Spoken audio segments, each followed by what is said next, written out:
Good afternoon, everybody. It's a pleasure to welcome you to this final session on Thursday of our Global Network for Advanced Management 5th Anniversary Symposium. My name is David Bach. I'm Senior Associate Dean for Executive MBA and Global Programs here at Yale School of Management, and I'm a professor in the practice of management. A year ago, when we began to think about this event to mark the 5th anniversary of the Global Network, we wanted to showcase the power of networked education. But we're looking for a theme. When deans and directors of the 29 Global Network schools met in Santiago de Chile in November 2016, it was clear that the theme had to be related to the future of globalization. It was just becoming obvious that many of the domestic and international policies that had sustained and long promoted greater global integration, policies and institutions that many of us had taken for granted, were increasingly being called into question.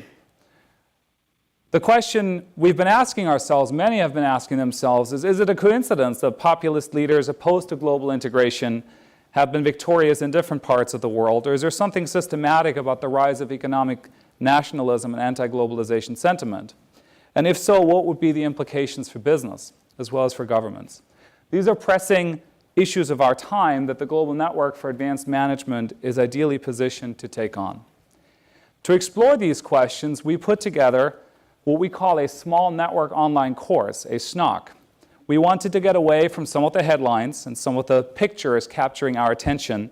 We wanted to be able to separate signal from noise. So we went back to basics. We remembered the old idea at the heart of the Enlightenment. At a time when Enlightenment ideals of scientific inquiry and evidence-based debate are increasingly called into question, we embraced Immanuel Kant's call for the application of reason. We spoke to experts, we looked at data, we formulated hypotheses, and we looked for evidence and patterns. And when I say we, that's mainly the 41 current students from 21 Global Network schools who joined this course. We met twice a week over the past 2 months. The sessions were at a comfortable 10 o'clock in the morning in New Haven, but it was 7 a.m. in Berkeley and in Vancouver, and it was midnight in Tokyo and in Seoul, with everything else in between. As I said, during this time, we've engaged with experts, academic and non-academic alike. We've looked at politics, at trade issues, immigration, terrorism, trust in institutions, and a number of different issues. The students collected a lot of data, as I mentioned before, assembled a big data set, crowdsourced the data set, and then worked together to generate insights from that data set. And these insights form the backdrop for our conversation today. Today is the culmination of these efforts. It's in many respects the last session of this course. I'd like to give you a quick sense of how this works. So if I could have the slide that provides an overview of how we got to this point. We'll skip the Enlightenment. I had that before. There we go. So you see the course at the base. That's what we've been doing for the past 2 months. From that course came a lot of data and insights, and these data and insights fueled hackathons on different Global Network campuses where students sat down for 8 hours to answer a series of questions about the future of globalization. These hackathons yielded a lot of great images that are on social media. And not only did they yield a lot of great images, they yielded great insights. So if we could go to the next slide, you'll see some of the cover sheets of these various submissions. They should pop up in just 1 second. Because this is an online class, I can't actually control this here from the screen. It's being controlled somewhere in the back. We received all of these submissions over the last couple of days, and this morning a faculty panel composed of faculty from ES&T, IIM Bangalore, and Oxford, 3 schools whose students did not participate in this competition, so 3 neutral schools, selected 4 finalists, and these 4 finalists will be presenting here today. I'd like to very quickly just acknowledge the work of the students who got us to this point. And I think they're all connected in this online session, or at least many of them are connected. And at this point, it really is in the middle of the night. So there are, many of them right there. Thank you. Yeah, applause would be fantastic.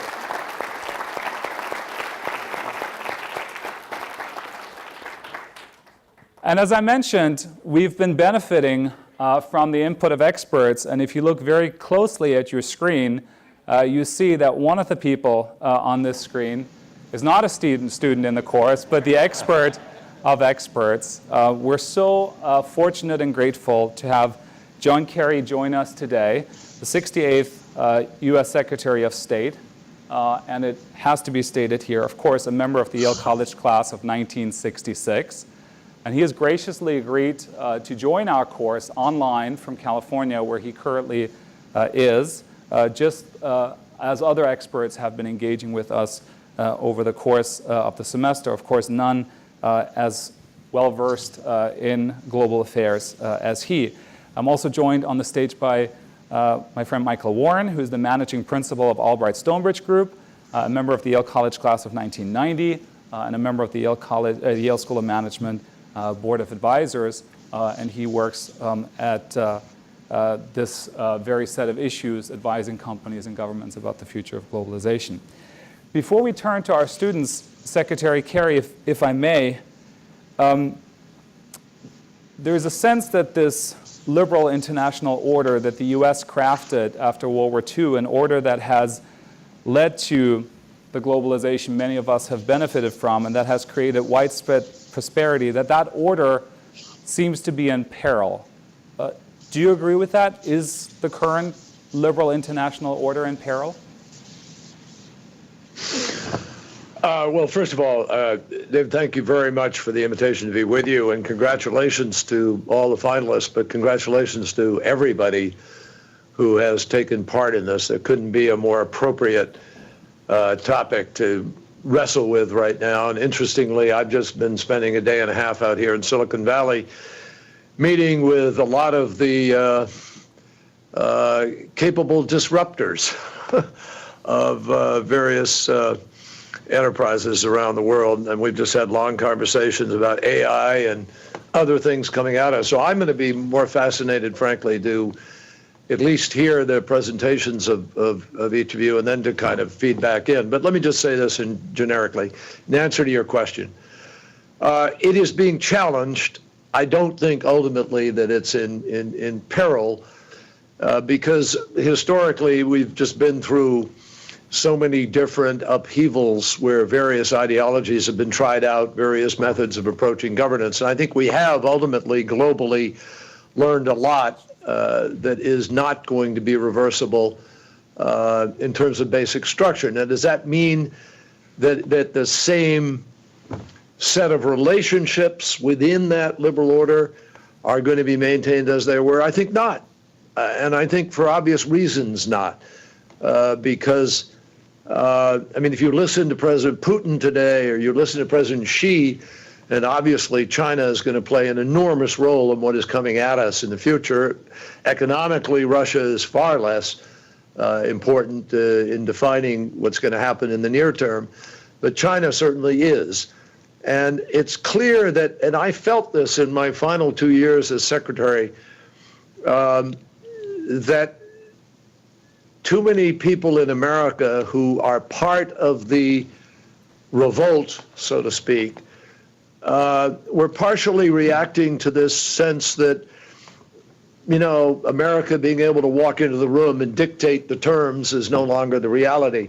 And so that's part of what's added to their sense of disempowerment, of disillusionment, of something going awry. But in fact, it's a reflection, in my judgment, of a recalibration of how we ought to be doing things internationally and how we're going to have to do things internationally in order for the United States to succeed. And people are seeking. I mean, you can't have a set of relationships that were built in the wreckage of World War II with institutions which, by the way, I don't think are in peril and going to go away, that came out of that. But back then, every economy was wrecked or they weren't even in competition.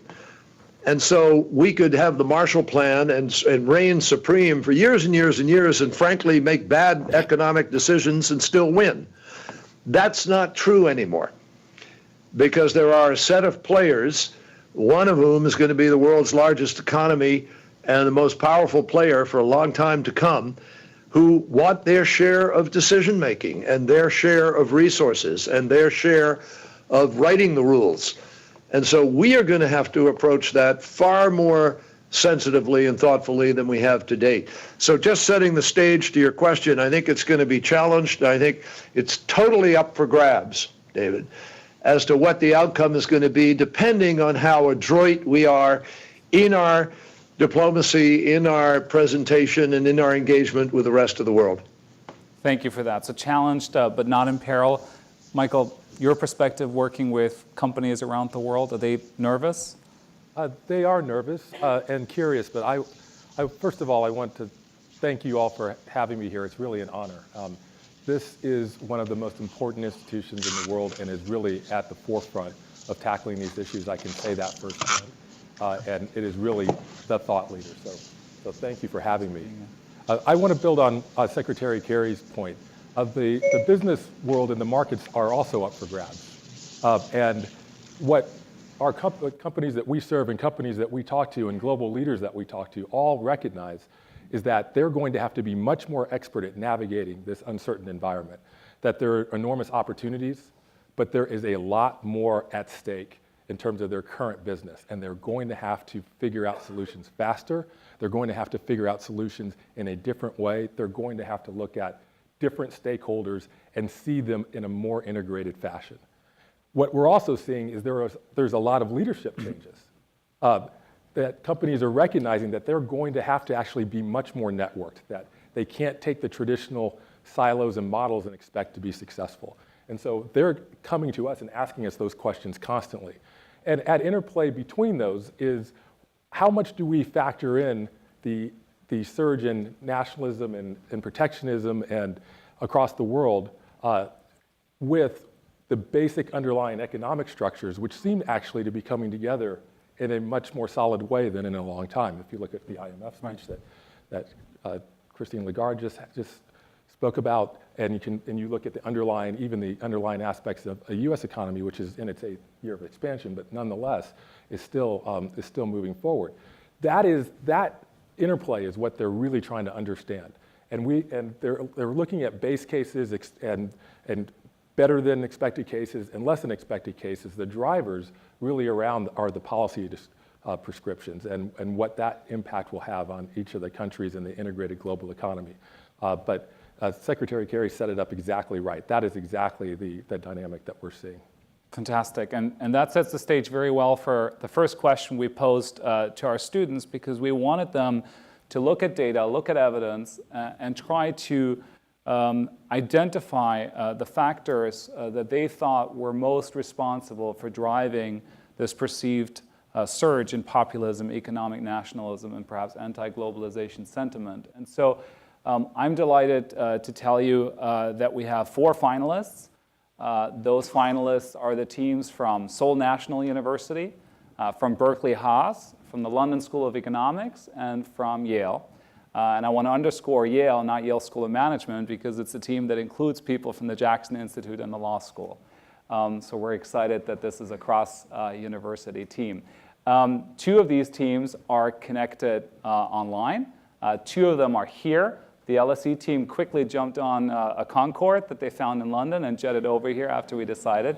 Now, they were actually here already, which is just a wonderful coincidence and highlights how many connections we have. So we will start with a virtual presentation on this first question, 2 minutes from the team at Seoul National University. And I believe it's something like 4 o'clock in the morning there. Let's see if we have Felix connected. So that's 1 slide too far. We can go back to the previous slide, please. There we go. That's their first slide. Yes, thank you. Hello, everybody. This is Felix from Seoul National University. Our team focused on the question why Asia is more open to globalization than Europe. We got access to survey data about the question if globalization is taking us the right or the wrong way. Although people of countries from the same continent answer the question differently, overall there is a clear trend. People in Asia are more supportive of globalization. But what is the reason for that? Our assumption is it not only depends on our economic growth, but on a positive outlook towards the future in general. As an indicator to measure this outlook, we chose the UN Human Development Index. It combines several data points like life expectancy, years of schooling, and income per capita. So even if you may not fully participate in the economic development of your country, you may see positive changes to social criteria and to the long-term outlook of your children. Let me quickly explain the chart. In the upper part, you see countries with more positive attitudes towards globalization. On the right-hand side, you see countries that made big progress over the last 10 years regarding overall life development. Please note, the numbers on the x-axis are not absolute numbers, but show the average growth rate. Therefore, countries in Europe may still be better off from an absolute point of view, but they do not show much improvement anymore. They are basically stagnating. Combining this information with unemployment rate, which is the bubble size, and the trust in business indicator, which is the color, supports our hypothesis. European countries are getting more anti-global because their long-term outlook seems uncertain and the overall life development has hit the ceiling. On the other hand, living conditions in Asia improved significantly over the last 10 years. Thank you. Fantastic. Well done. You stayed within your time limit. Thank you. We're going to go right away to, we're going to have applause for every single one. We're not going to stay in the time limit. We'll give you applause at the end. We'll go to Berkeley. And the nature of global education is such that the presenter from Seoul National University spoke with a German accent. One of the Berkeley participants, I think, is Australian and is in London. And two other members of the team are in Berkeley. Let me see how we can get them connected to their slide. Go ahead, if you're there.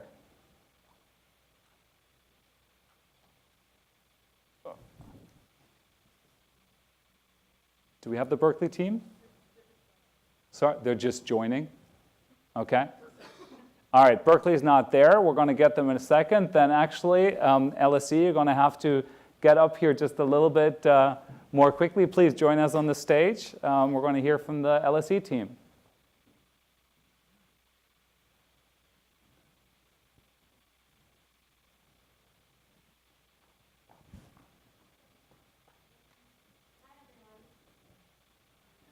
Really excited to be here. So just to jump right into it. After discussing in global network classes for the last 3 months possible different drivers of globalization, from increases in immigration, terrorism, media echo chambers, we, the team at LSE, came back to quite a simple theme, which is people's own sense of belonging and achievement and place in society.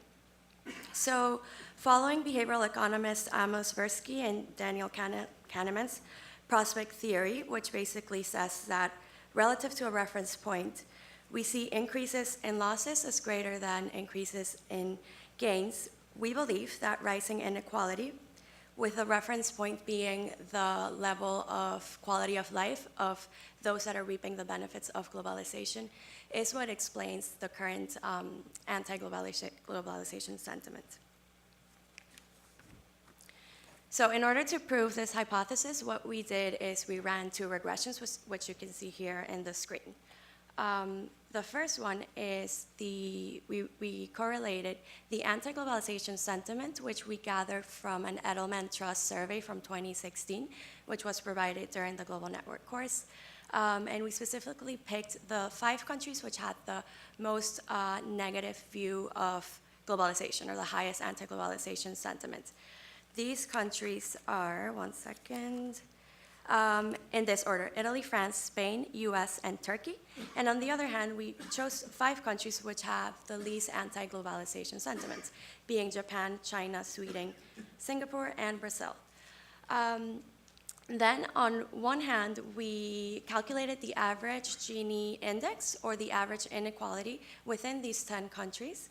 And we ran a correlation, and we got a very low R-square, as you can see, 0.06.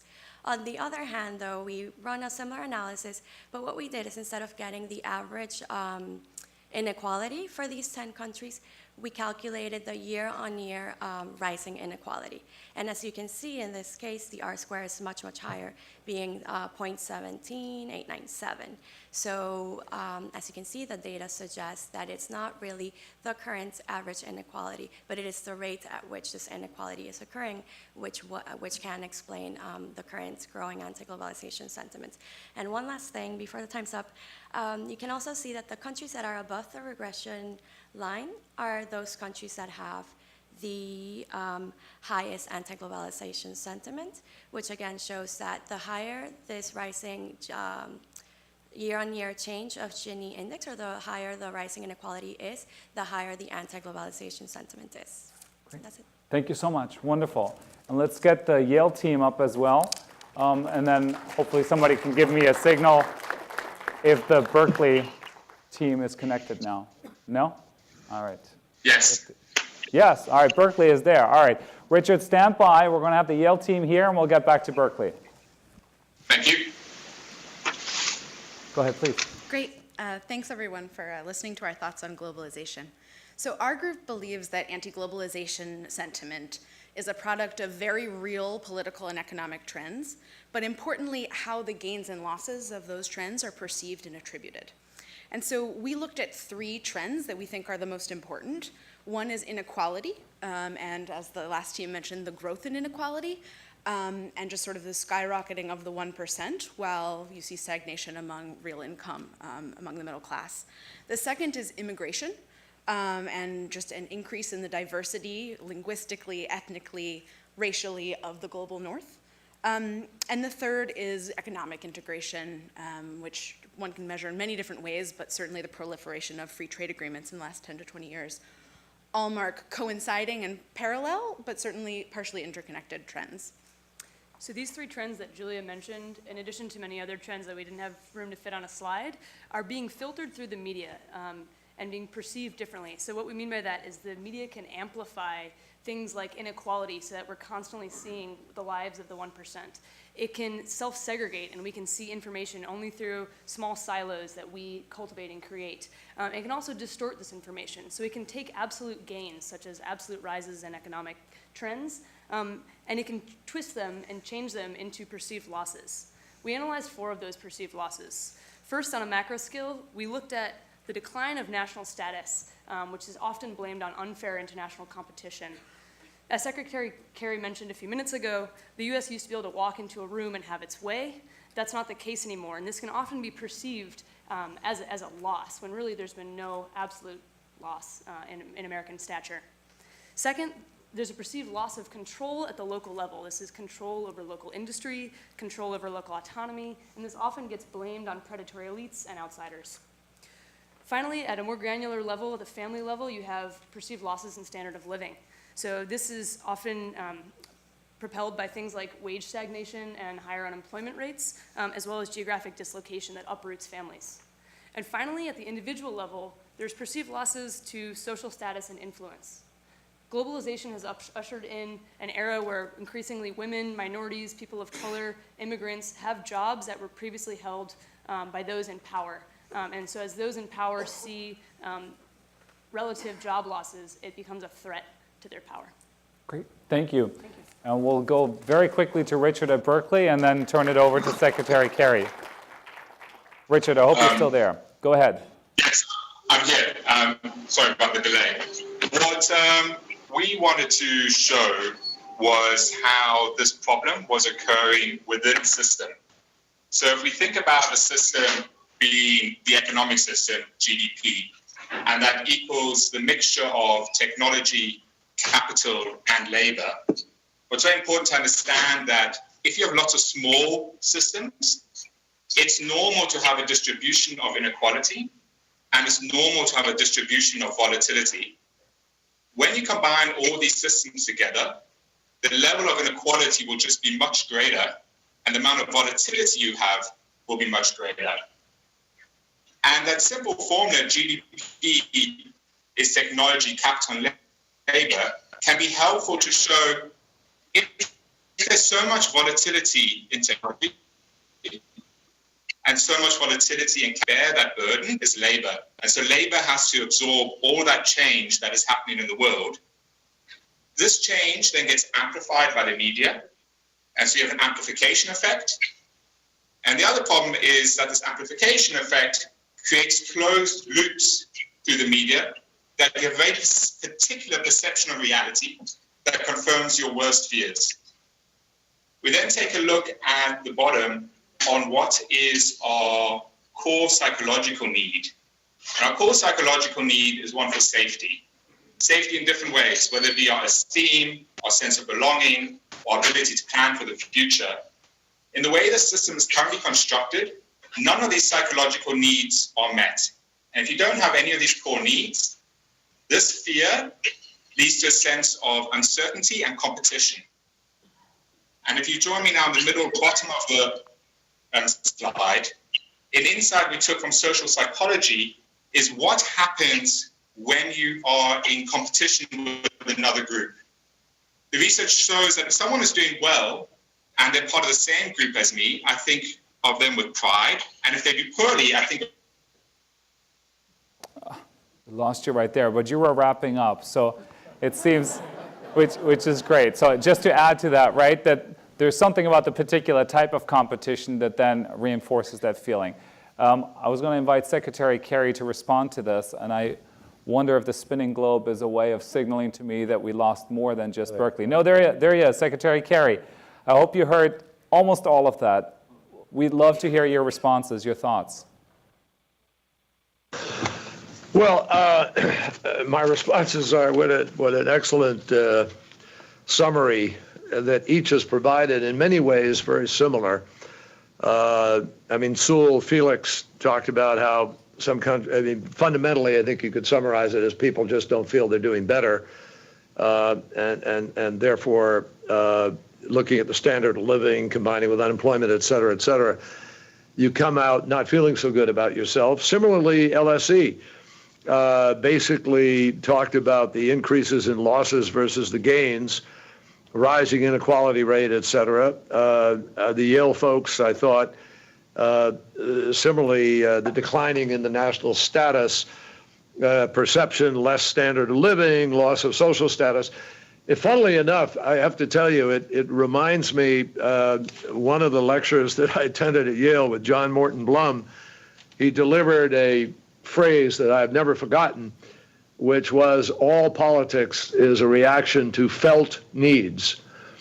And boy, have I seen that proven in spades in my years in the Senate and as secretary, and I think every single one of you has hit on that, just showing, I mean, you talked a great deal, I think, about perceptions, the perceived loss in standard of living, the perceived loss of social status. This is what it's all about. It's really not that hard. Almost common sense drives you, based on basic politics, to understand that people just don't feel good about their lives for one reason or another. When you look at the data and you see that where you rise in Europe to about a 22% level of immigration, that's when you get a 50% level of people who want to shut the system and move away. So there's a direct correlation between each of these impressions and feelings, which are not just perceptions, they are a reality. And it's a reality that politics has simply not capably responded to. So that's what leaves me optimistic that we're not the prisoners of this. And interestingly, when I was secretary, I went out to the University of Indiana to give a speech, and on the way I read this op-ed in the New York Times where somebody wrote, we have to rethink globalization.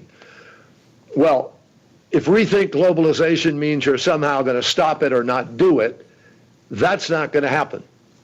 No politician, no government, no finance minister, no president has the ability to stop globalization. And particularly because of the power that's been put into people's hands through smartphones, through the information they have accessible to them.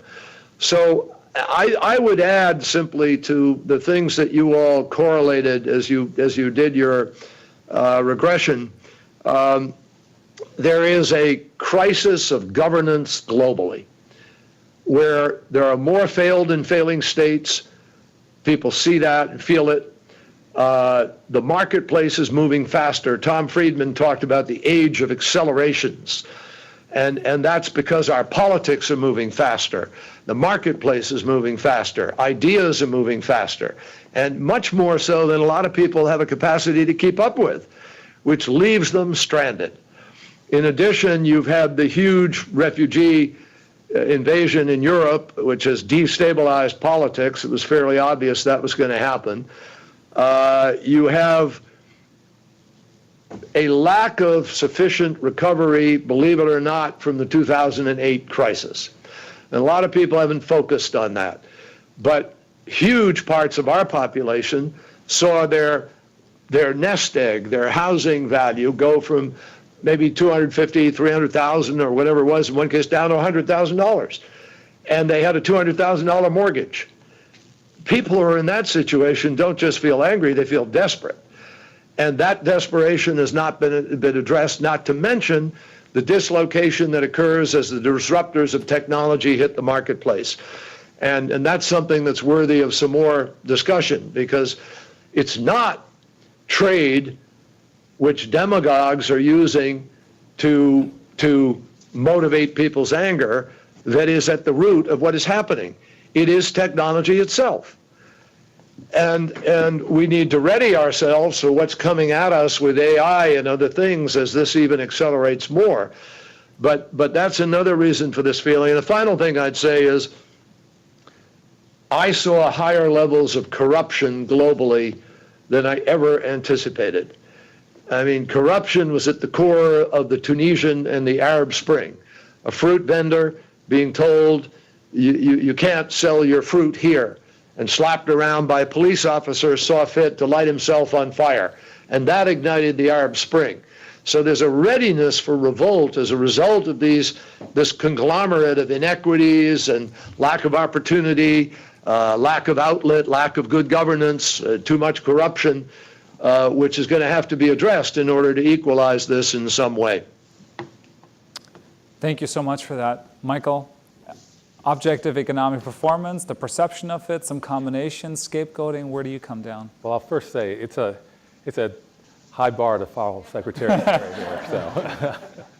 So he touched on so many of the themes. All of the presentations were excellent, and within each of them you could see the structure. It was really, really well done.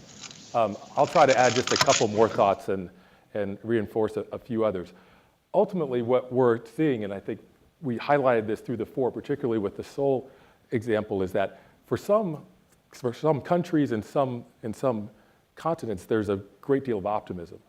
The number of people that have been lifted out of poverty, the number of buildings that have been constructed, the new societies that have been built have really shown an incredible amount of optimism and an ability to actually play on a global stage. We're seeing companies that are now trading south to south.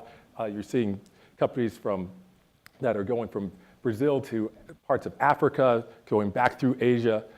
There's a real dynamism, there's a real innovation, and there's a real sense that globalization is really carried forward on this 30-year easy money policy that has really helped fuel those economic cycles. For developed markets, they've been left out, and sometimes just flat out bypassed through a number of dynamics, technology, through the divergence that's happened since the 2000 economic crisis, where the wealth really concentrated on the coast and not in the middle of the country, the speed at which things are happening, which has upset these very old, relatively old, social structures that people thought they were walking into. And now those are getting just destroyed and reconfigured. And so if you think about people's happiness and their overall sense of purpose as the correlation between expectations and reality, you're seeing very divergent points of view. And that's where this clash between the globalization and the backlash that we're feeling really starts to come. For those who are feeling that, they have to go local. They have to understand it locally. But it's not just a local versus global. Even for those who are really rising, they are seeing that those local economies are very, very powerful. And so being able to manage all of this is really the challenge. And for all of you, what it's going to require is being multidimensional and really being able to listen, understand, integrate, and not come from your point of view, but understand the context you're operating in and being able to see it that way. Each of those presentations highlighted the issues that we're feeling. Integrating all of those, what I'd love to see is a synthesis of all four of those, because that would be actually very interesting. But that is the dynamic that we're really feeling. Great. And we'll move on to the second question, which is, given that diagnosis, what can business actually do about it? And Secretary Kerry spoke about the need for institutions to adapt. Among those are governance institutions and government, of course. But business has a set of institutions as well. And so the question was, what can business in your region do to address these factors, the ones previously identified, to counteract this trend, presuming that we think it's worthwhile to counteract this trend, and I think many of us would agree that it is. So we're going again to the team from Seoul first. 2 minutes. Hi, my name is Hain from Seoul National University, and it's such a pleasure. And we would like to focus that the people from South Korea are in general very really supportive and respectful of globalization. And nevertheless, we investigated how business can ensure and improve the perception even more. So most of our recommendations can be applied around the globe, but let me first focus on the 3 most critical improvements for South Korea under the assumption that more than just economic stability is required to generate more positive perception for the future. So the first is the environmental responsibility. The city of Seoul faces higher pollution on more and more days of the year. So we believe it is critical for business to address the problem of environmental pollution to ensure a positive outlook for people. And the second is the company culture. So South Korean company culture is really famous for high workload and over hours. So we strongly support a review of the so-called work-life balance. So only respectful integration with employees ensure their trust. And then the third is transparency. As you probably know, South Korea economy is strongly driven by huge conglomerates, so-called chaebols.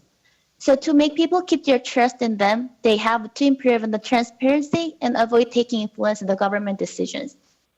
So we are aware that the 3 points mentioned do not directly relate to globalization itself, but they influence on the 3 factors of trust in business, unemployment, and overall life development.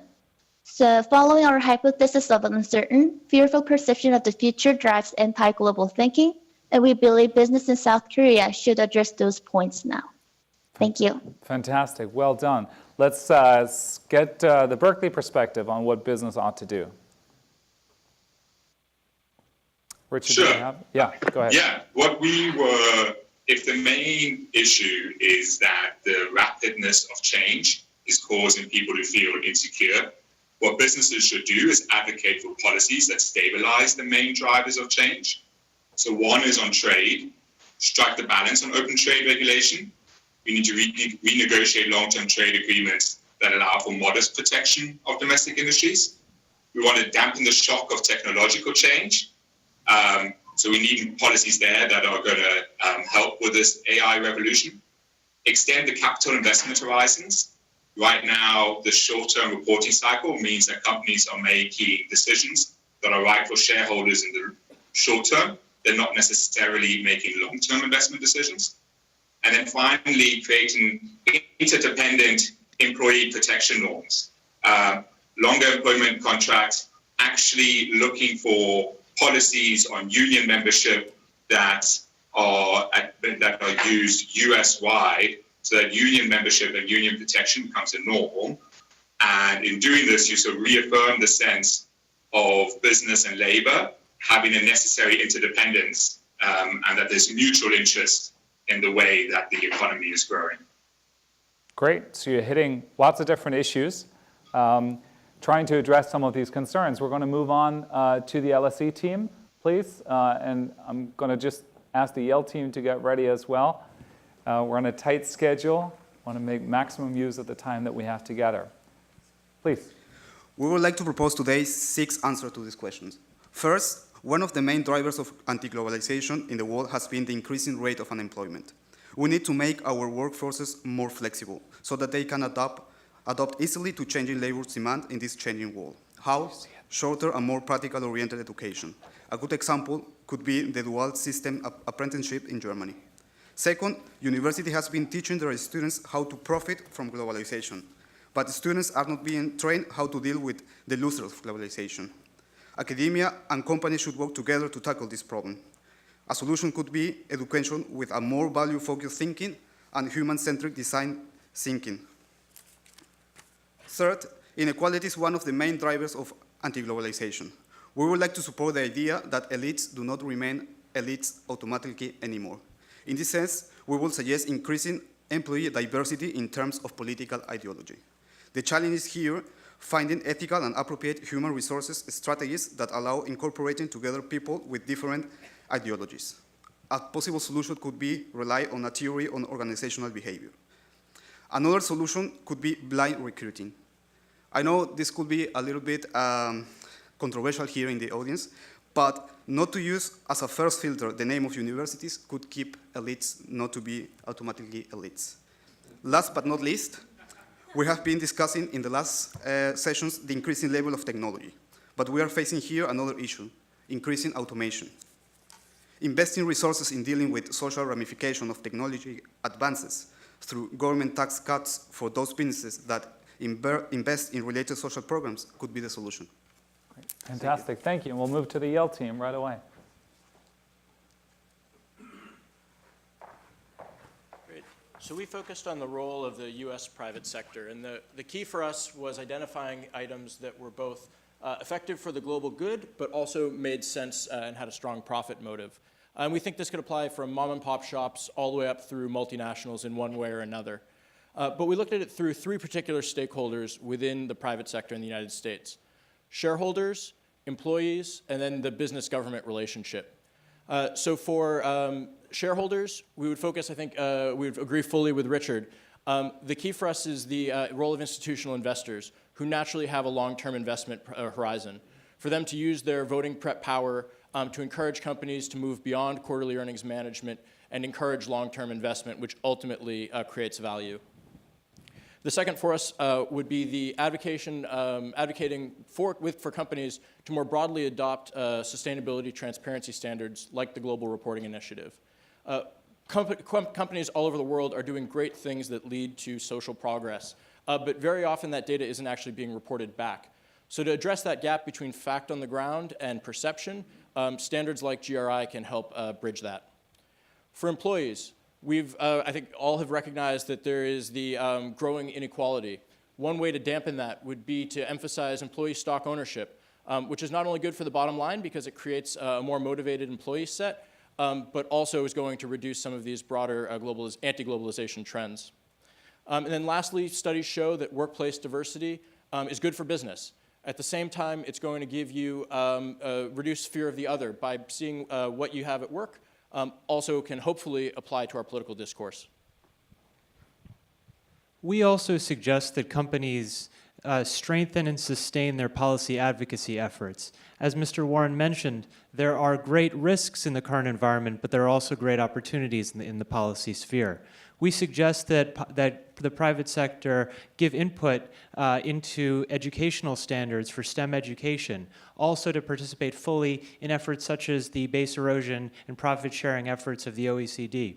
Within trade policy and policy advocacy, we also call attention to the opportunities for business to salvage pieces of trade agreements that have already been negotiated and pass pieces of these agreements as bilateral, advocate for the passage of pieces of these agreements as bilateral executive agreements. For example, disciplines on state-owned enterprises, on government procurement can go so far toward addressing the corruption concerns that Secretary Kerry raised and that are large factors in driving sentiment toward globalization. Thank you. Great, thank you so much.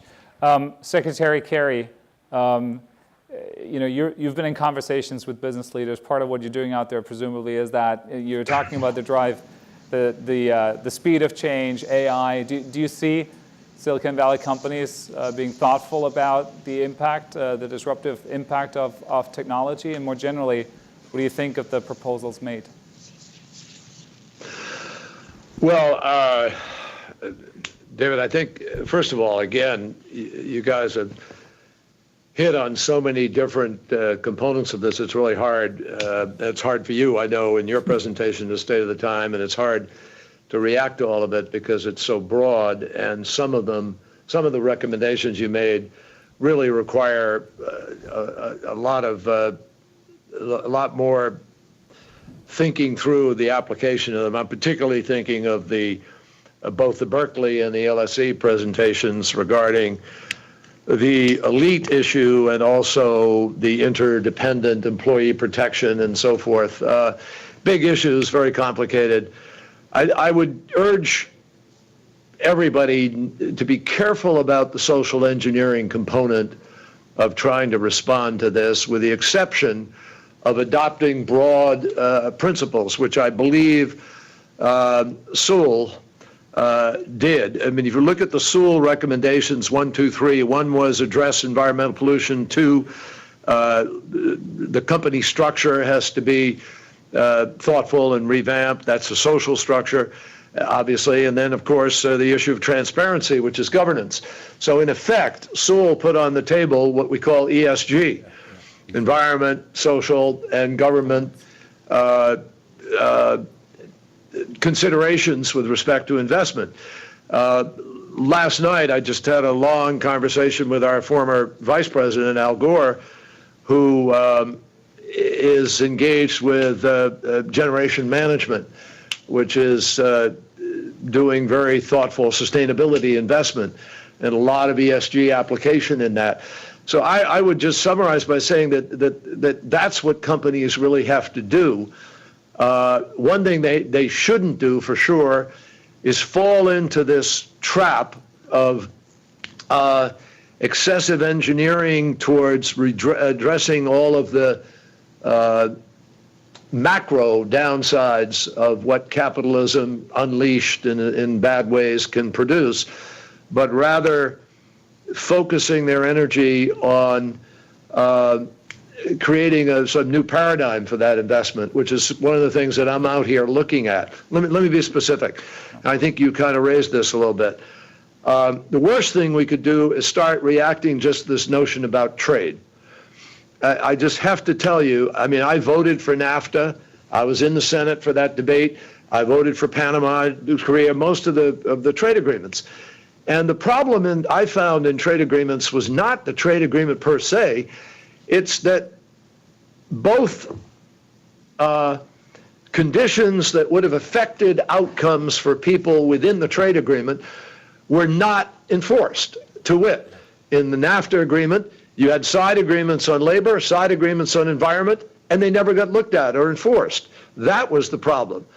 So you got to look underneath into the four corners to figure out what the problem really is. And the reason I say that is, if the United States of America is going to grow and be strong, and we are going to do better for our citizens going forward, our economy has to grow. And since 95% of the customers in the world live in other countries, we are going to have to find ways to be able to sell to those other 95%. Now, it doesn't mean we have to bring them all the downsides, which is why ESG and a set of principles that you apply to investment are so important. You got 1.5 billion kids in the world under the age of 15. 400 million of them are probably not going to go to school next year, let alone 5 years from now or 10 years from now. That is a problem for all of us and for all of you who hope to be a running company or engaged in some kind of commerce in the world, because if they can't buy, if they can't participate, but rather they're drawn to be extremists and to just lash out, we all have a problem. So companies need to think about how they are going to address this transitional moment far more thoughtfully.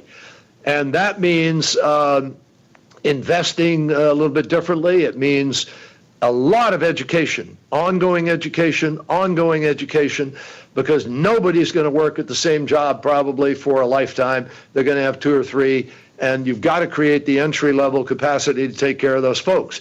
Companies can do that. I personally believe that it's going to be less and less government, and witness our gridlock in the United States. I'm not looking to Washington to do things. I'll look to cities, I'll look to states, And by the way, one of the trends that I'm discovering as I'm out here is a whole rethinking of how cities are structured and what we do in cities. And as we get into driverless vehicles and other kinds of things, movement of traffic, public transportation, how we use space in cities, there's just going to be a massive rethinking. So there's work to be done for everybody. I am not somebody who sits there and says, oh my God, the world is closing in on us. I disagree with that.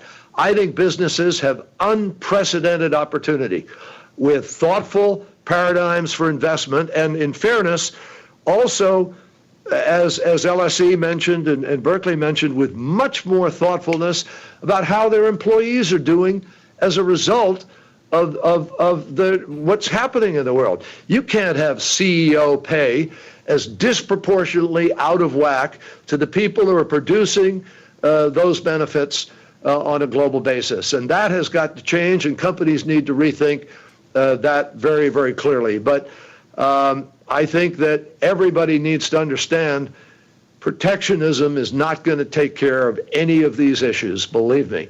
It will create more going out of business signs, and it will create greater dislocation at a faster rate. We have got to learn how to compete more effectively and more fairly at the same time, using ESG principles and using a whole set of impact investing principles for how we're going to do better in other countries for the money that we are investing there. And the conversations that you are having with executives suggest that that message is being received by business. You talked about the unprecedented opportunity. Yeah. Very, very, very much so. I mean, literally just a moment ago, Meg Whitman, I'm at HP doing this. She walked into the room, and I tried to get her to stay to share a thought with you, but she had to go elsewhere. But she was commenting this morning in a conversation I was having here as we talked about the threat to global oceans with overfishing and all that business can do to try to have an impact on those things. She was mentioning the degree to which the companies are only now waking up to this notion, but they are waking up to this imbalance and inequality. And I think you're going to begin to see some profound shifts in how businesses are responding, particularly as all of you leave university or grad school and come into these businesses. You're going to have a profound effect on what those choices are going to be. Great. Michael, a couple of comments. Yeah, just a couple of brief comments. That was terrific. Look, all of the presentations, again, the fact that you're now thinking about businesses as thinking about policy and being creative about policy, being advocates, being citizens of the local communities and the global communities, not just focused on quarterly earnings, profits, and is exactly the direction that is going to need to be taken. There's going to have to be more creative policy solutions, and we know that. And this is a good start. There are going to be externalities, and there's still a real debate about how those externalities get solved. But I just finally want to quickly say that what Secretary Kerry is talking about in terms of ESG could not be more spot on. I've seen that, having been an investor in ESG for 15 years, chairing the audit committee of the Overseas Private Investment Corporation, which is the development finance institution of the United States, and seeing what impact investing can do for a number of the clients that we serve in microfinance all the way up through impact investing and through the investing chain. Finding market mechanisms to be able to find these solutions and work backwards through the policies are how they're going to become effective, which is what Secretary Kerry was pointing at, and I fully agree. Great. So we have the tools, we have the opportunities, we also know what not to do, which is turn inwards and blame others and restrict trade. So what is the outlook? What do our students think is the likely future for globalization? We'll start again with Seoul National University, and I apologize that I'm hitting the accelerator on each of these points. We'd love to go deeper, but we know Secretary Kerry's time is limited, and so we want to make sure he gets to hear from all of our students on those three questions. Who's going to take this one from Seoul? Hi, it's me again. We base on our analysis about the future of globalization on the same three indicators we've used before. growth in Human Development Index, unemployment rate, and trust in business. On the left chart, you see growth in HDI is basically stagnating in Europe, but also Asia shows a cool down in that regard. In the middle, you see unemployment is still a problem in Europe following the financial crisis. Asia is far better off in this matter. Nevertheless, long term, we see many manufacturing jobs in Asia being threatened by further automation and robotics, so what is often called Industry 4.0. On the right-hand side, we see on both continents trust in businesses growing, and we hope that business leaders take over this additional responsibility and try to create more positive thinking towards globalization using the recommendation we have mentioned before. Great. To sum it up, Europe is very well reflecting uncertainty and fear of the future. People are attracted by populism and anti-globalization arguments. Instead, Asia is still showing great openness and positive expectation towards the next decade. Nevertheless, we can already identify slowing economic growth and potential loss of low-skilled jobs. Long term, those changes may lead to the same developments as we see in Europe today. Thank you. Great. But at the same time, you see an opportunity for business to step up and actually create value that is more broadly shared and reestablish support for globalization. Let's turn to the Berkeley team. Took the analogy here of nation states being ships trying to navigate different oceans. And we've been in the open ocean, and we see some nation states moving back to more protected seas. Clearly, we don't want to be isolated ponds. There's benefits to the open ocean, faster gains in productivity, capital can be allocated more efficiently. However, you experience different levels of gain. And so as we thought about these ships trying to navigate the open ocean better, we realized they have to create stability.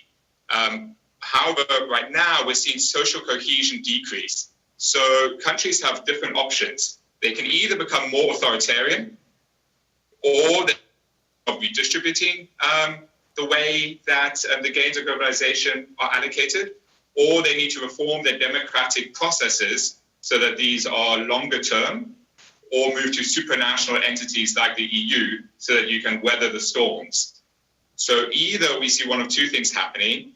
Countries will stay on the left-hand side in the open ocean, but will have to make these changes, or they will have to move over towards the right-hand side, which we know is bad, but necessary if you want to maintain cohesion. Okay. So if we want to stay in that open space, we need innovations in governance and processes in order to deal with some of the externalities that were invoked before.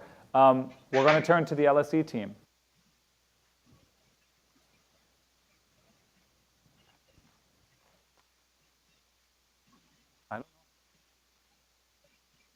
Policy team, and today we are going to tackle the third question, which is the future of globalization. So if we want to know about the future, so we must start from the past. So there have been like two major trends and two major views about the globalization in the past 10 years. One is the world is getting flatter. The world is flat, which is published by Thomas Friedman in 2005. And also there's a contrasting view that the world is still not flat, which is proposed by Gamma World, because there is like cultural distance between countries. So there are two very interesting contrasting views. Since we are having already taken this course for 2 months, and we have this data bank, we just said, oh, why not just let the data set say and speak for itself? So we just dig deep into the data and try to group these indicators into 4 major groups, which is the flow of people, the flow of capital, the flow of information, and the flow of trade. So then we found out very interestingly that in the flow of people,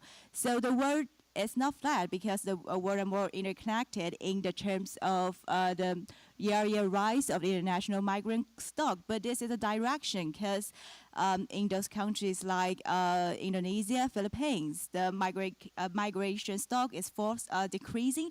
But in terms of these Western countries, the migration stock is rising. So there is a certain directions from those developing countries to developed countries. And the second is the flow of capital. So we can see from data that the North countries, which we use in international relations, is investing less.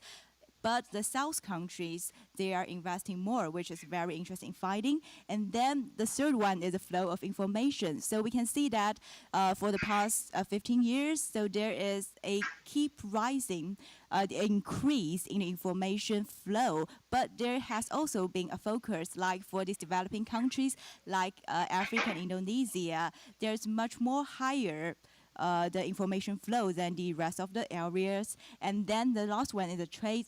It is half-half. We can see some countries, they have a rise in the trade, but some countries, they have a decrease in the trade. So we have already analyzed the 4 elements, which are the 4 flows. So we finally got that. So in terms of absolute gain, so the globalization trend is irreversible, because we can see the countries are getting more and more closer in terms of trade, in terms of information flow.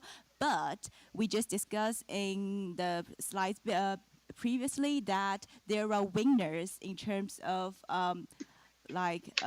relative gain. So there are always winners and losers in terms of inequality, and it is processed through the prospect theory, because people have different reference points and they have different attitudes to these kind of relative gains.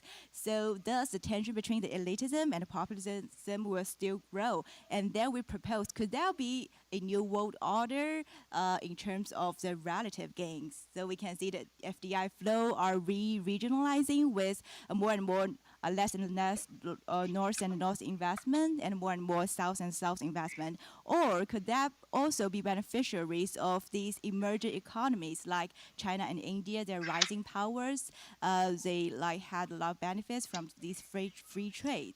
So that is basically our LSE team's contribution to the future of globalization. Thank you very much. Excellent. A lot of structure and pattern in that flat world that there is one. We'll turn to the Yale team as the last contribution to the discussion. Globalization, as we know it, has proven to be a powerful engine for wealth creation, but it has also shown itself to be inadequate as a vehicle for wealth distribution. Today's globalization has produced an unacceptable and politically unsustainable distribution of winners and losers. Populism fed by anti-globalization is on the march. As shown by this chart, populist sentiment is at its highest since the precipice of World War II. We must take immediate steps to help make globalization more equitable and more politically sustainable. Such actions could include investing in infrastructure and education to help support the middle class and prepare for technological disruption in their lives and jobs. Helping to crack down against tax and regulatory arbitrage by multinational corporations to help make sure that people feel like everybody is paying their fair share.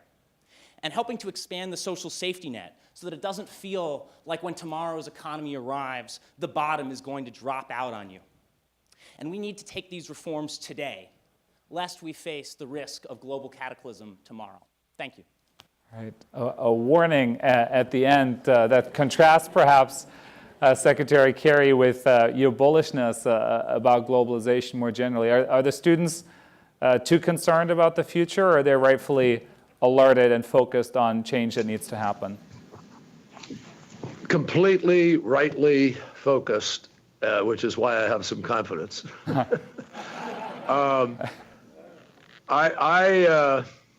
Look, I really believe that it is not inappropriate to be bullish for the following reasons. 400 million people or so in China have come in from agrarian society to middle class, rising middle class. They travel, they're consumers, they're educated, and obviously it's a country on the move. India, approximately the same numbers of people moving in the middle class. You run around the world and you see a world in which we were able to stop Ebola from killing 1 million people because we engaged and took risks even when we didn't know what we didn't know, and we stopped it in its tracks. We're about to have the first generation of AIDS babies born in Africa AIDS-free, mothers who were infected, but they're going to be born AIDS-free. We're seeing cures of diseases that we never imagined we would cure. We see women globally If you are pregnant, you are much more likely today than at any time in human history to have your child born safely and to be able to be fed. Maternal mortality is down. Infant mortality is down. The truth is that global rates with respect to the ability of people to be able to find food somewhere and be able to live and go to school is higher than it's been. And for the first time in human history, the severe poverty rate is below 10%. Despite the fact that there's too much violence in the world, we do not see nation states waging war against each other. We're obviously all hoping that North Korea can be resolved in a peaceful way. But by and large, the dawn of this century is not being written in the same shape as most of the last century was, with nation states killing tens of millions of people. And so you have a problem today of non-state actors, and that is a major challenge in which corporations, I believe, can play a major role. But even the dislocation that people are talking about from AI, there's a debate out here in Silicon Valley as to how much dislocation will there really be.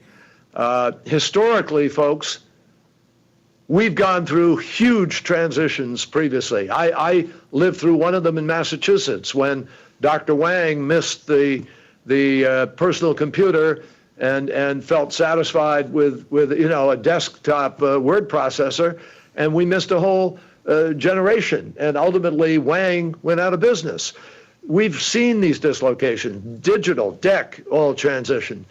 In the beginning of the 1900s, America had 50% of our population engaged in agriculture.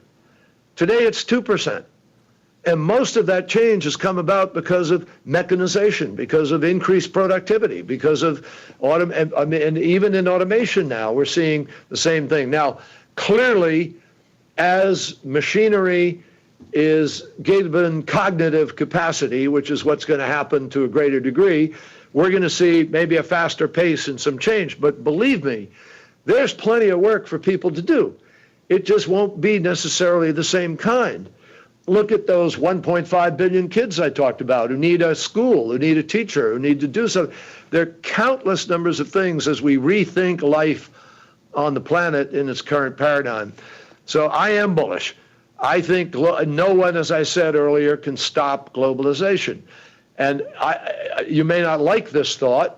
Some of you may react even violently against it. But the most powerful ideology on the face of the planet today is not communism or socialism or whatever. It is capitalism. And capitalism historically has carried with it some really bad downsides. Robber baron capitalism is not what we're seeking. And we've seen abuses over the course of the last 10 years that smack of that. That has come up again and again in each of your presentations. The inequality, the lack of transparency, the application. But I've seen in the last year and a half, 2 years, this populism is emerging within corporate structures and elsewhere with a new understanding of how people are going to have to respond to these demands that we face.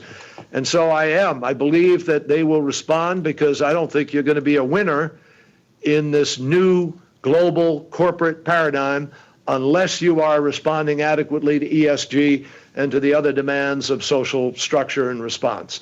So I think you ought to be positive about it, because the trend lines are actually better than is being presented by this echo chamber we have in terms of social media and this factless society that we are living in, where science suddenly is not important and relevant, and we're seeing demagoguery of one kind or another appeal to these worst instincts. But there are always counters to that, and you can look through history and see them, and I think we're going to find the counter. And in my judgment, it may be a rough ride, there may be some very tough moments, but all in all, I think the corporate world is ahead of the political world in understanding what has to be done. And that's what could lead us to improved lives for a lot of people. And I think to echo this, among those counters is undoubtedly connecting future leaders across the world and giving them an opportunity to look to not dismiss science and inquiry, but instead look at data, probe, analyze, ask hard questions, and that's what the students have done. I think they've done it masterfully, and you've been so generous with your time to comment on what they've done. And I know you need to go, but we're incredibly fortunate that your presence on the campus is going to be frequent through the CARRY initiative at Yale that is getting underway, and we hope that in one of your future trips we can have you here at the School of Management. Don't have to be apologetic about capitalism here, but help us make it work the best for the most people in the most places. Well, Dave, thank you very much. My privilege to be with you, and I want to echo what you said. I'm really impressed by the analysis that all of you have done. And any of you who want to be CARRY Fellows in the course of the next year, get your Jackson Institute, let them know. I'd love to be able to continue this conversation in a lot of ways. Thank you very, very much. We'll do that for sure. Thank you so much, Secretary CARRY.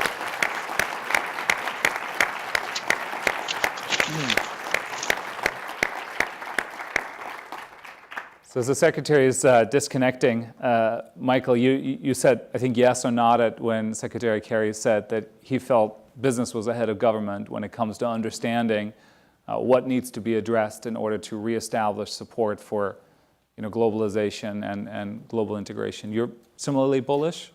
I am similarly bullish. Business is ahead of government in many ways, but so is the social sector. And I want to make sure that's part of this conversation, because so many of the dynamics that we were talking about in all of the presentations, which were excellent, each and every one of them, really has that integration of that private sector, public sector, and social sector component. And that's what you're really driving at here. I am bullish, and like Secretary CARRY, have seen the dynamics before that feel similar, although this has very special ones. I spent 2 years in Seoul, Korea, as a fellow of the McKinsey Global Institute, looking at productivity differences between the US, Japan, Korea, and the United States in semiconductors. At the time, I had just come from the White House, where we were dealing with a bunch of anti-dumping from China cases on semiconductors and diodes. The big concern was that the US was not going to be innovative enough to be able to keep up with the low-cost producers that were happening in Taiwan and Korea, and as Japan had actually lost. What ended up happening was there was a great deal of innovation in Silicon Valley in hardware and in software, and during that period is where the internet got born. Well, that upset the whole apple cart. And so the trend lines that we were looking at all of a sudden had a brand new dynamic to it. That's going to happen again. How does that happen? It happens with innovation. It happened with the US government playing a very big role. The National Economic Council and Vice President Gore were big innovators of ARPANET and all of the other GopherNet, if you remember that actually the I don't remember that one, superhighway actually. that all were leading to funding from VCs, which came from SBICs at the very beginning, to create the environment to actually change the game. Right. That integration has to happen again, right? And so I am very optimistic that we will find a way to get to that. The other dynamic we need to understand is that we tend to think of, well, there's a rise on for some countries and there's a decline in some others. We all read about the shadow banking issues in China right now. Well, they're a lot bigger than the ones that we're reading about. In India, they're really focused and trying to figure out how to deal with the FDI rules about how much you can invest in foreign ownership. It's having a big issue for Prime Minister Modi, which we're deeply aware with, and we've helped at least raise the amount that financial institutions can own from 25% to 49% by taking 17 insurance companies and housing them in our offices for a year and a half at a senior level to get the policy change done in India. That's the integration that's going to end up having to happen. And that fundamentally comes down to leadership. Well, if you remember what I said at the very beginning, it's really around being able to have that real understanding of the local context and to be able to work in multidimensional facets. You all are more equipped than you know relative to your peers of being able to do that. So when I say is capitalism ahead, I think it is, but the confidence comes from all of you because, look, we're transitional figures, right? I'm tragically transitional. Know enough to know something really good's going to happen. Probably not a lot of time to actually get it done. You all will be, and that is really an incredibly important. It's exciting, but it's also really important. You're going to see the change, and I saw that as in the National Economic Council. The folks who came through that era really did change the game quite a bit. We've written that game. That game is over, but now you all have that opportunity. And so, yes, I do see it, but it's going to be at that integration piece. And as Secretary Kerry talks about ESG, it's not just in the governments or the businesses or the social sector, it's also in investment, right? I mean, $60 trillion of infrastructure needs to get built. It's got to get built in a better way than we build it today, otherwise it won't. And so that ESG piece is going to be fundamentally important. So we want to involve all of you here in the audience now in the conversation. And the first thing I'd like you to do, actually, I think it was Secretary Kerry who mentioned smartphones. If you could pull out your phone, because we need to determine a winner. And there should be a link here up on the screen. I know, everybody is a winner. We're all winners. They've all been fantastic. But we want to give you an opportunity to pick one. We're not going to reveal the results right away, but if you go to that link, globalnetwork.io/vote, you should be able to cast your ballot. And I see all the students voting also, which is great. You can, and there are lots of people connected over the web, and they can vote also, not just the audience here. So please do go to that website and vote for the team that you think gave overall the most insightful presentation in the 3 parts. And we'll announce the result of that voting at the end of the session in about half an hour or so. Everybody has the link? Can we move on from the link?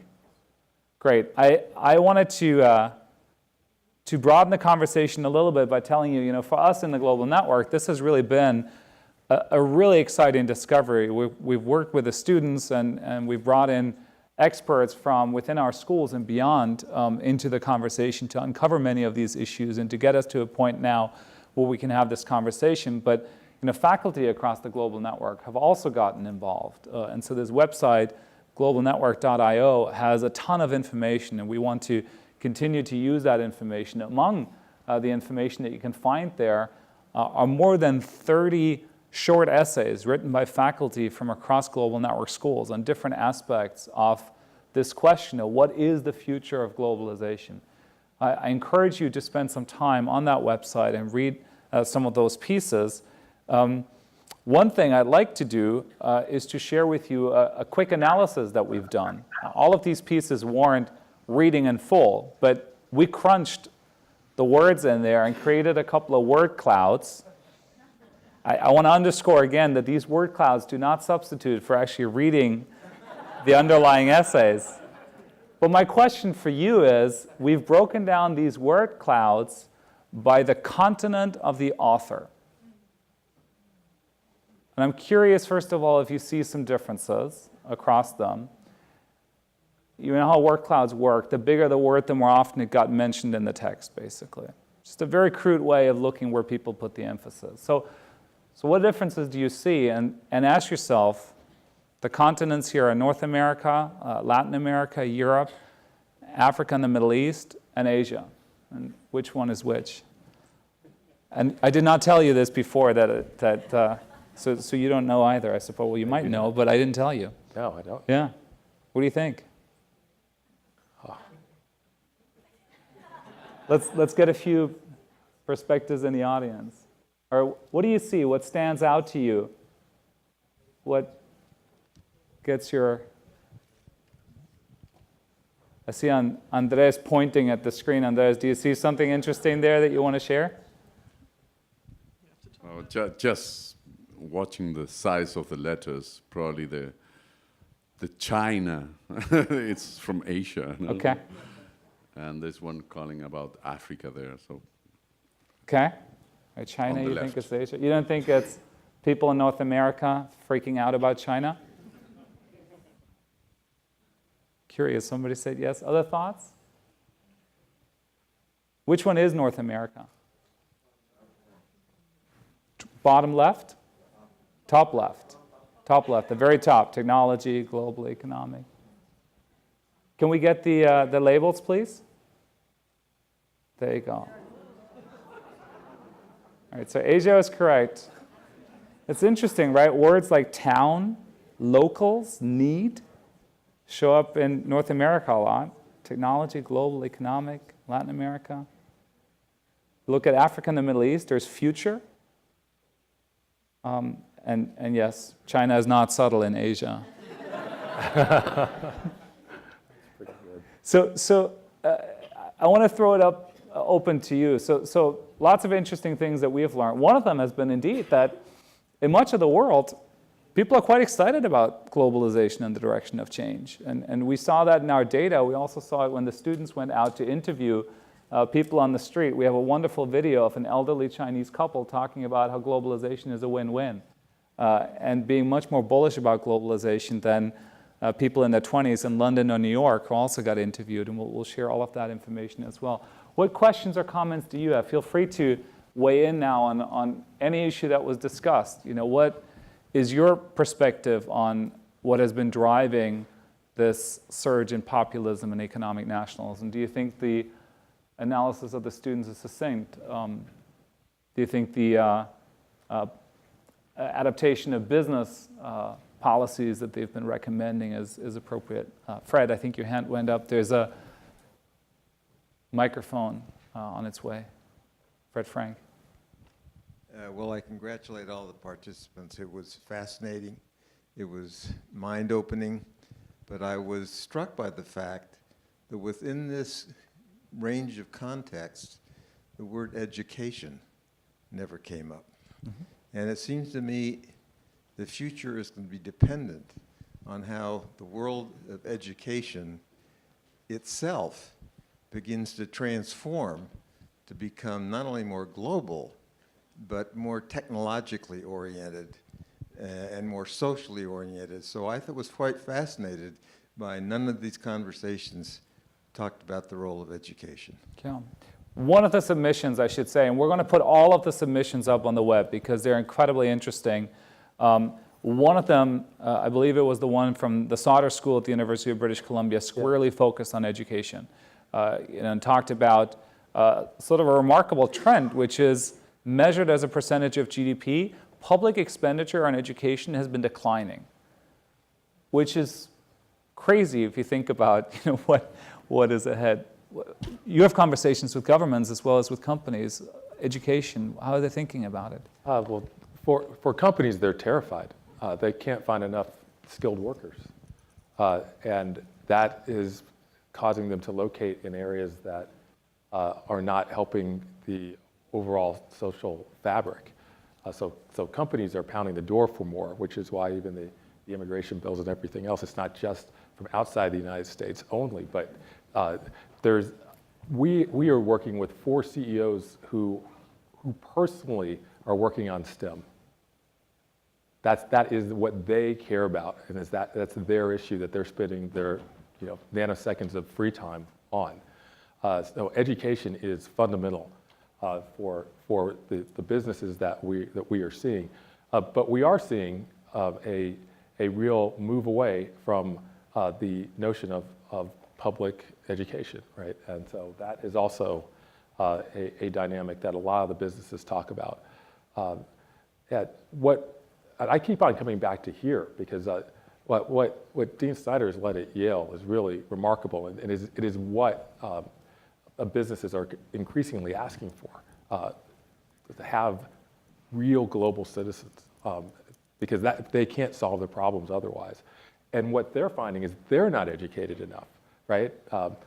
Over and over we hear, I got to where I got to by turning around or driving bottom line results in different parts of the world, but now I have to act like a statesman, and I have absolutely no idea how to do that. And so there's a lot of CEO or senior executive education, much more than you might think. They're really terrified about what they do on a day-by-day basis. Yeah, a couple of them have been having a hard time recently, sort of in the public spotlight. Yeah, one or two. Let's see if there's a comment over there, Elizabeth. What, just one quick, there's a microphone. Hi, Michael. My name is Elizabeth Hang, and I was actually very fortunate to be in the course in the last 2 months with the future of globalization. So my question for you is, earlier, both you and former Secretary Kerry mentioned how important it is for businesses to be engaged with government, just because businesses are sort of more at the forefront of what's going on with society. But how do business leaders balance out their interests with when consumers are placing pressures on them to take stances, probably politically, that honestly, and making decisions for the company that won't necessarily be in the interests of a company long term. For example, earlier Secretary Kerry mentioned transportation is going to be an industry in which is going to transform probably now more in the next 5 years than it's ever transformed in the last 100 years with driverless drivers, essentially. So, for example, earlier this year, the CEO of Uber, for example, stepped off the advisory council for President Trump. And as you know, in Washington, although many people would cheer that on consumer-wise, I don't know if that was necessarily in the best interest for Uber, in that, as you know, in Washington, D.C., if you're not at the table, you're on the menu. So now that laws, so now that laws are being made that are going to really revolutionize this industry, how do CEOs take that into account as they make these decisions for the best direction of their company? I'm going to remember that. That was really good. It's a good line. Yeah, hope I'm not on the menu anytime soon. No, this is an incredibly tough challenge, and it is one that a number of CEOs are openly, obviously, wrestling with. Ultimately, a CEO's job is to make sure that there is a long-term stewardship, and that and you have to get deeper than the problem of whether or not you have a near-term interest versus long-term interest. If it's simply that, then that chief executive isn't getting deep enough into understanding exactly what the problem is, and or there are other issues both internally or externally that they haven't fully addressed, right? And so it is important to be at the table. In the case of Uber, there were a number of other dynamics that created that environment, right? And is continuing to create that environment. And it turned out that I was fairly close around when that decision was made. And it was made for a number of reasons, not just the one that was stated in the press, right? And we can see the aftermath of some of what those issues are right now. In fact, I had a conversation about it with a senior executive last night at 11 o'clock. So by and large, CEOs are very focused on it. I mean, you look what Jeff Immelt did with the Jobs Council, right? And with the number of CEOs that have been involved. You have to engage with governments. And in the US, we tend to have still a view that there's business and then there's government. Where there's really much more of an integration than you might think, and there has been. In the rest of the world, business and government are intertwined in the front, middle, and end of everything you do. So it's not seen as separate. And that gets back to the point I was making before, that virtually every global leader that we see are trying to figure out not whether to engage, but how best to be effective in engaging. And that requires the real dexterity that's not always there. And it is for some distinctive leaders. Thank you. See if there are other questions or comments. Over there, Rodney, please. Hi, thank you. I just want to pick up on the question, or the comment earlier about education. I grew up in Northern Ireland in the 1980s, and it wasn't the most attractive place for people to want to relocate to. But when I grew up, I was lucky enough to go to university, and there was 28 universities in the United Kingdom at that time. There's now over 140, and the result is that a lot of people have a degree, but therefore don't want to do the work that the UK is going to need them to do after we don't have cheap labour coming from Eastern Europe. So I think that I'm not as optimistic. I think there's a lot of very unhappy people who have been promised something that they will never attain. They've got debt as a result of it as well. So I'm concerned that when we talk about driverless vehicles, that we're not remembering that 40% of the global workforce are involved in transportation at some part of their livelihood. So what are they going to do? And it's all well and good that Senator or Governor Kenny, or whatever he's called nowadays, I'm not from these parts, can say that they'll retrain. But the lessons learned in the United Kingdom, and we're facing that now with Brexit, is that the communities that were disseminated as a result of closing down the mining communities and, without giving them training to do something else, is resulting in what we see today, which is populism and self-preservation. So, I think we need to be very, very careful that attaining a university education is not the be-all and end-all, and we need to give people skills and trades and give them employment. And I'm not sure that all leaders do that, because at the end of the day, they are required to produce profitability, and in many cases, the only innovations they have is how to cut cost as opposed to how to grow revenue. And that results in the situation we've currently got. So I'm not as optimistic that things are going to change in the short term. Right. And I'm also not optimistic that ESG is the solution, because I work at the World Business Council, we review our members' reports, and I think we're the only people that read them. So no one's looking at the data in a meaningful way because we're still obsessed with future free flow of cash and discounting it. Ronnie, can I follow up on this? So you rightly pointed out that we still haven't quite figured out how to deal with the most recent wave of dislocation, and the next one is already in front of us. So, how are you optimistic about our ability to cope? When it comes to education, one of the comments, I think several students talked about vocational training in particular, which connects back to the role of the private sector in education. So private sector in education, not in terms of, for-profit universities that might turn out students with degrees that aren't worth anything, but involvement of the private sector in education, perhaps in a more vocational fashion, focused employable skills. Are there, you work at the World Business Council, these are forward-looking companies in many domains, not just when it comes to the environment. Is there evidence that you see that companies are beginning to work in this direction, to step up and take it seriously? There's pockets of excellence, but I wouldn't say that it's endemic. We see some companies, usually Unilever's pulled out at this point as the child to hold up. But they've stayed true to their roots, and the Unilever organization started in Port Sunlight in Liverpool, and they continue to operate there. But if Paul Pullman's not there, what's going to happen? They do talk about having a living wage as opposed to a national wage, but I see that when you put a company under pressure, then all of the good stuff gets pushed to the side, and survival mechanisms come into play. So I'd say that we do represent companies that try to do the right thing, but there's a lot of things stacked up against companies doing the right thing and doing it consistently, whether that's profitability issues or takeover concerns. I wouldn't say that I can give you great examples at a global level, but at local levels there are some good examples that could be shared. Great, thank you. There's a lady just in front of you. Do you want to respond to it while we get the microphone to her? I just want to quickly respond.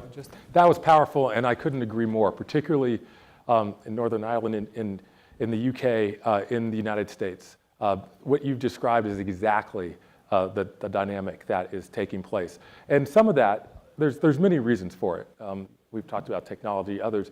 One of them is really the aftermath of the crisis, where the financial crisis in 2008, where policymakers and others just did not put the resources in actually have the ability to really think through what the effects were going to be of the decisions that they were making, because they were making them reactively rather than proactively. My first job was for Bob Rice. She was the labor secretary. And all we talked about was job training and vocation. This is coming, this is coming, this is coming. Exactly what you described is what was coming. And that businesses had to figure out how to make it part of their culture, not part of something they could do when times were good and not when times were not. And the companies that are doing very well have found a way to do it. Companies like Unilever, right?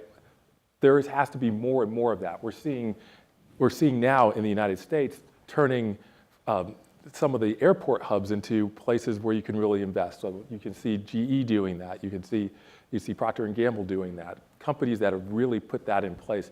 But there's so much more that needs to get done. And I finally just want to say that we can be optimistic, but this isn't going to be a short-term solution. And we may lose a generation of people. And we need to be realistic about that. And that is one area where I really don't think we've come close to getting to the solution.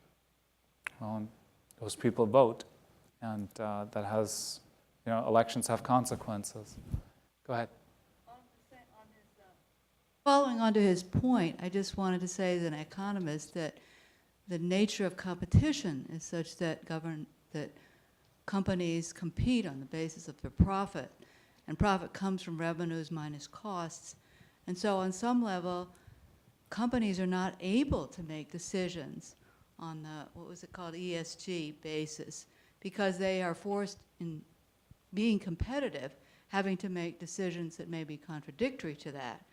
And so it seems to me there is a role in government to have policies which level the playing field across companies so they can be competitive and do the ESG, I guess it's called.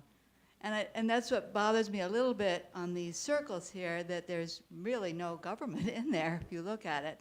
There's no policy, there's no kind of recognition of the fact that governments have a very important role to play to set a playing field so that the communities and countries get the benefits of ESG, but the companies don't lose by taking it on themselves to try and provide that something that will add to their costs. And I think that companies should recognize that and should support policies that govern themselves, that govern business, instead of saying we can do it as business, because then they always have the option or maybe the pressure of letting it go.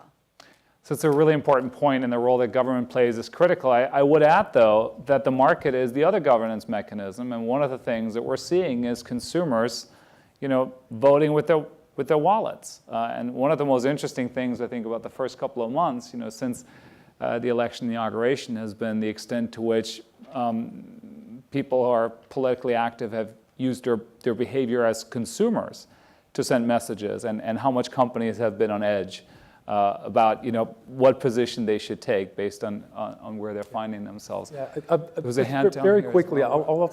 I'll just quickly say, again, I felt like they're excellent points. That is right. The policy context needs to be set such that ESG and good behavior can happen. But I'll also say, when we talk about ESG, at least the way we have it, it's still being defined. I fundamentally define ESG as just good management, right? It is getting the best risk-adjusted returns.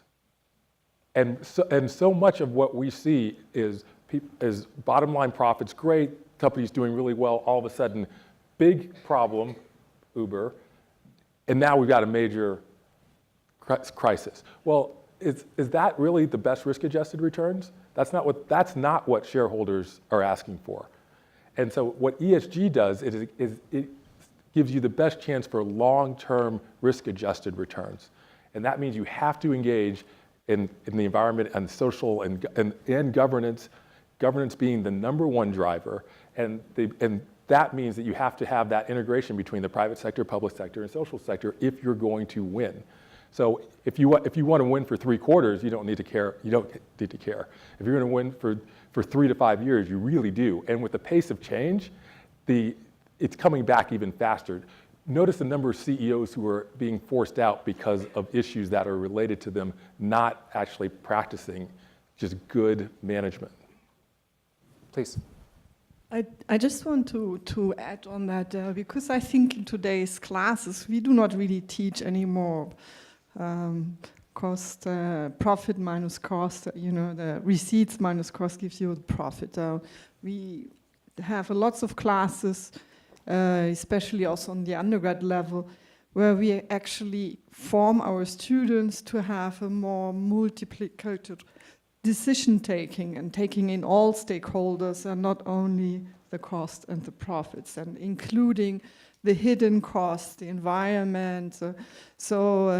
We just had in January our interviews for our undergrad students, and most of those students care a lot about sustainability, not only in the environment, sustainability in the whole sense of the word. So for them, this is extremely important, and we are teaching, and the feedback is there. So I think government alone will not resolve it. Actually, who has to resolve this is the individual. As David said, the consumer already decides a lot today. It's not that we buy more and more products that we know that have been produced in a sustainable way, or we don't buy them because so I think government can help, but the main task comes from within, and actually I think business schools are already doing quite a lot on this issue. I'd love to invite colleagues and guests from some of the other global network schools to weigh in and make sure we don't focus too narrowly again on the Ubers and GEs of the world. What is happening in your part of the world, and are there lessons that we can learn about how you can operate in a way that ensures people continue to support openness and integration? I think your hand has been up for some time, Justine. If you could get a microphone there, please. Ryan Schill from Inca in Nicaragua and Costa Rica. As I look at what we contributed there in Latin America, it's astonishing to think about what Carrie was saying about the comfort of knowing that globalization will continue. And I think it's one can say, well, I agree with that. That's what's going to happen. But then looking in our context, those who are leading the government really do decide where this is going to play out. I mean, and other governments. I mean, the U.S. looking south to their border really made an impact on how we are going to look at relations north. And to your point also, if government and the corporate sector are increasingly one, how is that going to play out for us in that part of the world where we know that globalization is going to continue, but maybe, as you said, it's not going to stop it, but there's certainly going to be some speed bumps, and there's certainly going to be some barriers that are going to cause some major conflicts in multiple sectors. So just a thought on that. Great. I'm conscious of the time here because is there a comment right over there? Go ahead, Sarah. Hi, Michael. Thanks for being here. I wanted to ask a slightly different question. So to date, capitalism and liberal democracy have seen to be hand in hand. However, with the rise of China, examples like Singapore, we're seeing some very successful alternative models where they don't go so hand in hand. And so I was wondering if you think this is a trend we'll continue to see, and what that means for globalization. Can you be both retreating globally and successful in capitalism? Sure. Go ahead.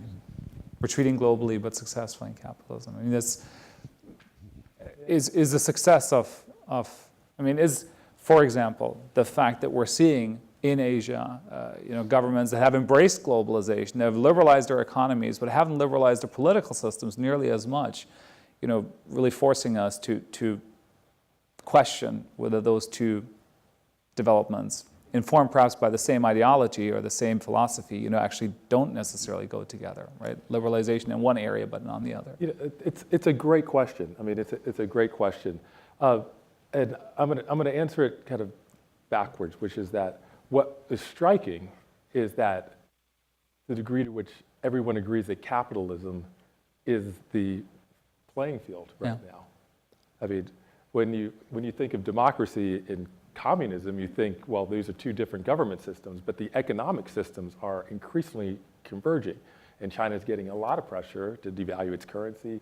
It is starting to experience the same types of economic issues that the developed markets did, with the shadow banking issues, with the pollution and the other social issues, with the 400 million agrarian Chinese citizens that moved to cities all over the continent, which are now demanding more and more and are increasingly unhappy with a government that may be as the most fearful government in the world in terms of what its people could do, right? And so, and is it now having to reach out and be much more engaged than ever before.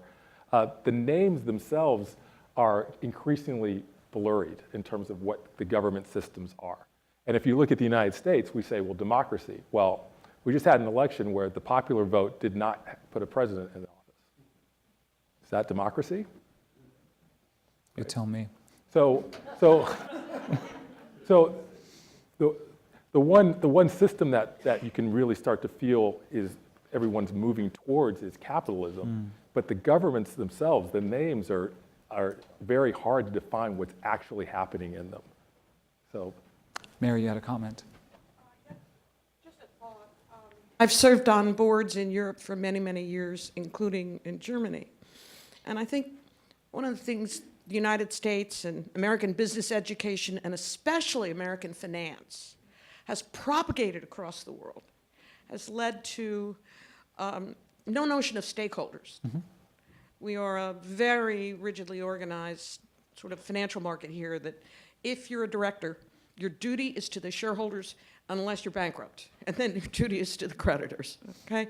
But in Germany, it is actually embodied in corporate law as a director that you have to consider every stakeholder. And usually Americans, I think of it like, oh, Europe's so moribund, you can't fire anybody. I've just been through that on a French board.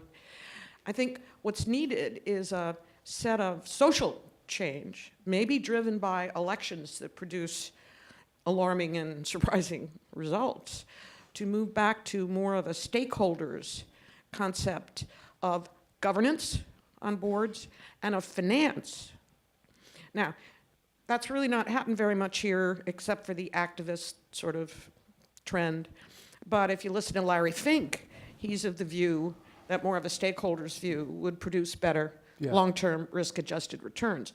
So I think one of the things that American business education especially has to do is to moderate the enormous success we had in moving so very strictly to views of governance and views of finance that were solely based really on shareholders as opposed to stakeholders. And I know, having served for 20 years on boards in Europe, that my legal duties as a director were actually quite different.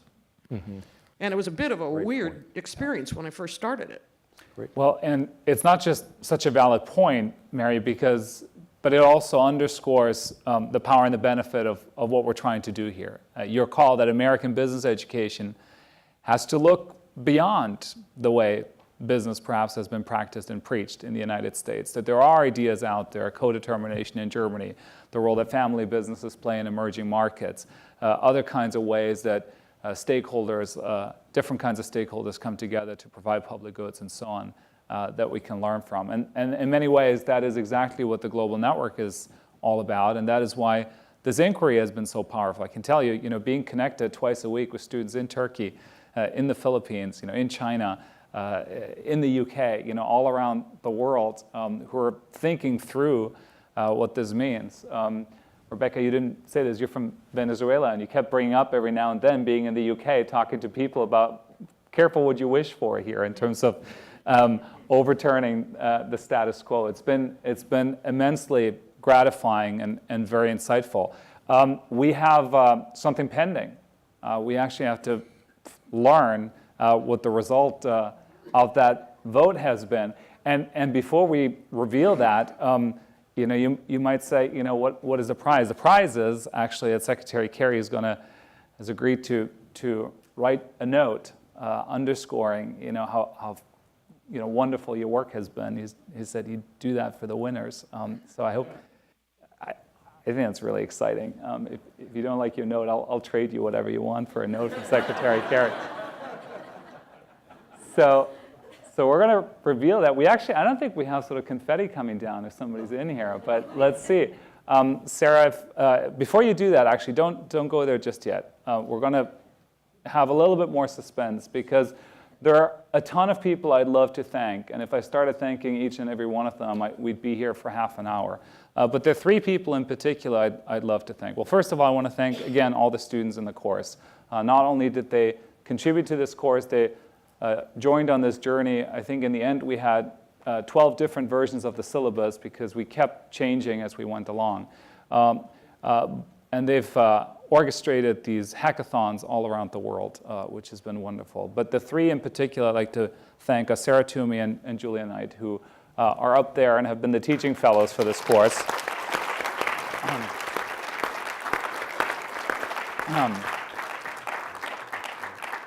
And the third person who's in, can you stand up? All right, stand up, Julia and Sarah. All right, again. And then, Sarah McClellan, can you step out of that booth up there so we can acknowledge all of your work? Sarah McClellan, who works in our Global Initiatives team, and she's been doing a whole lot of work on this. And so with that, Sarah, can you step back in and tell us who got the most votes? Let's see. Okay. Seoul National University, 50 out of 147. Well done. All right, and you're ready now to go for breakfast. We'll be in touch with you. Thank you to all of our finalists and all of the contributors, and our dean has the final word. Wow. So this is on. Can everyone hear me? Good. Thank you. Global Network for Advanced Management. The global part is obvious, the network part is obvious, but I think what became clear to me today was the advanced management part. I think Michael Warren said it so well that people need to be positioned differently. They need to connect, they need to be rigorous, they need to develop frameworks. And there's a huge opportunity, there's a huge market for that kind of talent. And coming from you, Michael, I think it's just a wonderful underscore and confirmation about what we've been trying to do. And you've been such a good friend and supporter. I'm so grateful that you made it today. My colleague David Bach has pushed the network very far, and here we are 5 years. And I feel like global education, global learning, global inquiry, they're all here. So thank you to all of you, but I also wanted to say thanks to David. Thank you. Appreciate it.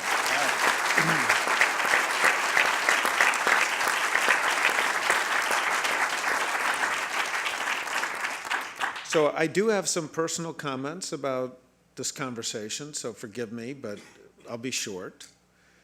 Global. You know, life started on Earth at 4.3 billion years ago. Humans, sort of Homo sapiens, got going 200,000 years ago. A true, I mean, it's not even a sliver. It's, you know, it's not observable.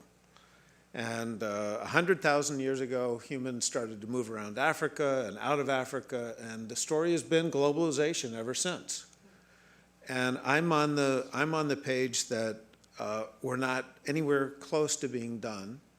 We're not in equilibrium. And I am also on the page that it's going to be some form or forms of capitalism that continue. Because I always ask, compared to what, if it's not capitalism? But at the same time, what's evidently, you know, so clear is that we face big issues that are going to involve work across sectors, which goes right to the founding of the school. And I wanted to acknowledge the presence of our founding dean, Dean Donaldson, who was so gracious to come here and be part, an ongoing part, an integral part. And Jane, good to see you, of everything that we're doing. And the school was indeed founded with a multi-sector focus. And the reason for that we can go into, but I'm so glad that's the way we started.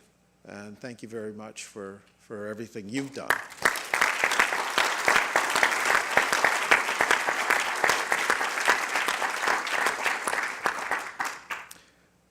So I have a little bit of concern, I will admit, about the criticisms of business.